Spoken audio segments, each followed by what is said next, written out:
យើងអស់មិនទៅសង្ស័យហើយណាម្ចាស់អូនណាប៉ុន្មានណាម្ចា យើ ស់ ង បង ដឹងហេតុការអស់ហើយមិនចឹងម្ចាស់អូន ចាបង ហើយអញ្ចឹងយកគិតនាំយកកត្រីនេះប្រាក់នឹងចុះទៅឋានកណាតែម្ដង អញ្ចឹងឯណាម្ចាស់បង នឹងហើយយកទៅជូនលោកបេបានឹងឲ្យកាត់កោកសាកែស្រីកូនប្រុសស្រី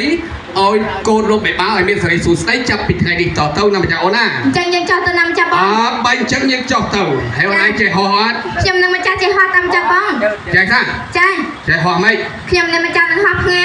ហា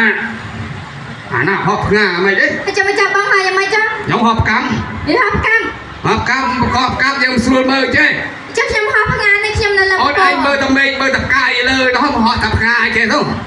អូចេះហោះខំបរិយអញ្ចឹងបង ហោះកាប់ទាំងអស់គ្នាទៅស្រួលមើលអូនឯងតោពីក្រោយបងរហោះមើលអញ្ចឹងទៅដឹងហើយណា ចឹងបាននៅណាម្ចាស់បង តោមក តោងអី ឲ្យតោង ហ្នឹង តោង តោណា តោងនេះ យកមកសុបមកស្រួលតោណា មកសុំស្រួលចង់ពីមុខ ណារត់ទៅតោពីមុខមានអីកាន់ អីតោងពីមុខឆ្កៃក្បាលក្បាន់នេះ ណែកតុយគេមានឲ្យកាន់នេះណែតោគេណាពីមុខនោះ អូដាក់កតុយពីក្រោយ បើអញ្ចឹងតោពីក្រោយមកបើអញ្ចឹងទៅគ្រូភ្លេងជន់ដំណើរទេវតាចុះទៅថាកណាប្រញាប់តិចឡើងថាអូនមកបាត់ទៅរាប់ម្លោហើយ បងម្ចាស់បងតែបណ្ដាហើយជិះទៅដល់តែ បើអញ្ចឹងលើកដៃទាំងអស់គ្នាឡើងបើអញ្ចឹងសូមឲ្យដល់ឋានកណាឲ្យបានស្ដេចបានកុចស្ដីណា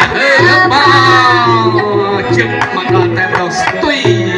ដល់ស្ទុយទៅ5នាទីទៅមកដល់នេះ នឹងហើយម្ចាស់អូនហើយយើងចុះមកដល់ឋានកណាហើយណាម្ចាស់អូនណា ប៉ុន្មានណាម្ចាស់បង ឥឡូវ